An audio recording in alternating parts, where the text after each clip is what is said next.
देखो बच्चों, ये है क्रो। इसे हिंदी में कौवा कहते हैं। कौवा काले रंग का होता है।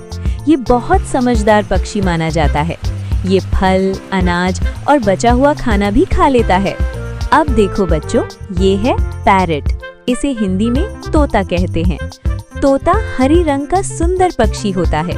ये इंसानों की आवाज की नकल कर सकता है। ये फल और बीज खाना पसंद करता है। देखो बच्चों, ये है पीकॉक। इसे हिंदी में मोर कहते हैं। मोर भारत का राष्ट्रीय पक्षी है। इसके पंख बहुत रंग बिरंगे और सुंदर होते हैं। बारिश में मोर नाचता हुआ दिखाई देता है। अब देखो बच्चों, ये है स्पैरो। इसे हिंदी में गौरैया कहते हैं।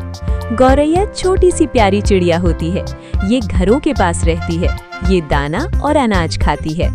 देखो बच्चों, ये है पिजन। इसे हिंदी में कबूतर कहते हैं। कबूतर शांत स्वभाव का पक्षी होता है। ये बीज और अनाज खाता है। ये झुंड में उड़ता हुआ दिखाई देता है। अब देखो बच्चों, ये है आउल। इसे हिंदी में उल्लू कहते हैं। उल्लू रात में जागता है। ये अंधेरे में भी अच्छी तरह देख सकता है। ये चूहे और छोटे जीव खाता है। देखो बच्चों, ये है डक। इसे हिंदी में बतख कहते हैं। बतख पानी में तैर सकती है। ये पानी और जमीन दोनों पर रहती है। ये कीड़े, घास और दाने खाती है। अब देखो बच्चों, ये है रूस्टर। इसे हिंदी में मुर्गा कहते हैं। मुर्गा सुबह जल्दी बांग देता है।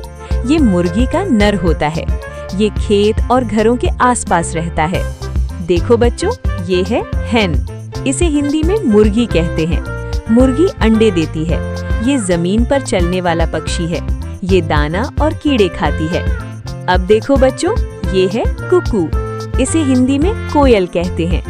कोयल की आवाज बहुत मीठी होती है। ये ज्यादातर गर्मियों में बोलती है। इसे सुनकर मन खुश हो जाता है। देखो बच्चों, ये है ईगल। इसे हिंदी में चील कहते हैं। चील बहुत ताकतवर पक्षी होती है। ये बहुत ऊंचाई पर उड़ सकती है। ये अपनी तेज आंखों से शिकार देख लेती है। अब देखो बच्चों, ये है फ्लेमिंगो। इसे हिंदी में फ्लेमिंगो कहते हैं। ये गुलाबी रंग का बहुत सुंदर पक्षी होता है। ये एक पैर पर खड़ा होने के लिए मशहूर है। ये झीलों और खारे पानी के पास रहता है। तो बच्चों, आज हमने 12 पक्षियों के नाम और उनके बारे में आसान भाषा में सीखा।